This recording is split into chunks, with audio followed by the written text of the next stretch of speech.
Good day, everybody, and it's great to see everybody in the class, and it's great to share this time with you as well. Hope you're having a good day.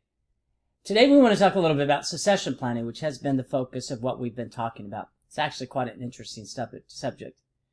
For the most part, succession planning is identifying the person who would fill your position if and when it becomes vacant. Unfortunately, that's not really the best definition that we should use for succession planning.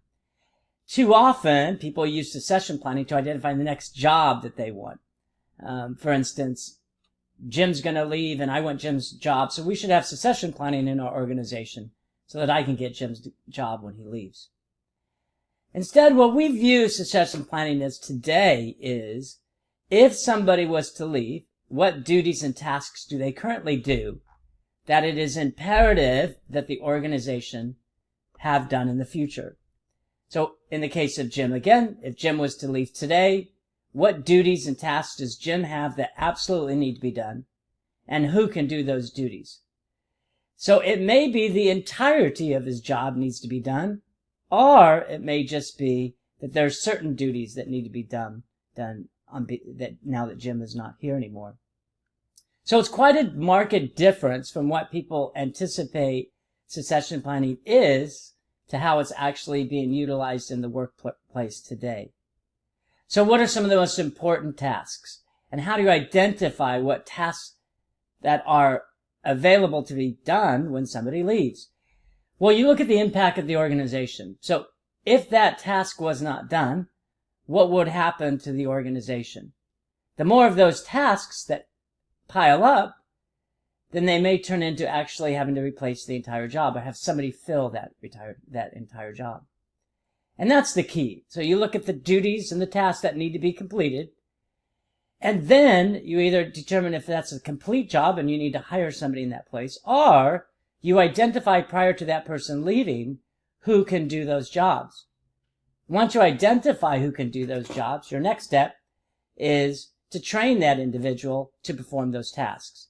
All of this, as we learn in succession planning, is really done before somebody leaves. And the reason it's done before somebody leaves is once somebody leaves, there's a certain period of chaoticness where you're stressed, even quite nervous about who's going to do certain tasks.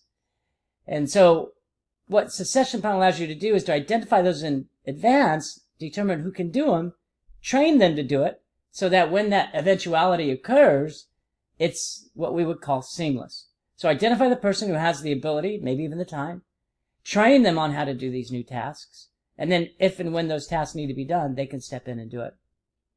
That's one of the most important parts associated with succession planning. Another aspect that I would just bring up is succession planning is often wildly supported by people who work inside the organization. They want an organization to identify who would do the job of this higher level individual, higher classification, before that person leaves, and then to identify that person and train the person to do the job. This is a great thing because then you don't have to recruit. In some way, someone's just given the job. It also precludes and prevents any outside recruitment. So if you have a succession plan that identifies the person that's going to get the job when that position comes open, then that person who's identified to get that job doesn't have to go through any kind of recruitment and certainly doesn't have to compete with people outside the organization. I find this to be problematic, and I would recommend that organizations not do that. I think that you should always recruit to find the best person for the job. But in the interim, use your succession plan to identify those tasks that need to be done and who can do those tasks in the interim before somebody is hired, if you need to hire a full position. One final comment. It is easier for someone on the inside of an organization, a current employee, to be successful in a recruitment than an outside individual, mainly because they know the organization, that's policies, procedures. They probably know the people who are hiring. They know the culture. So they're more apt to know what the organization is looking for and the type of people that are successful in that organization. So internal recruitments tend to do well on promotionals.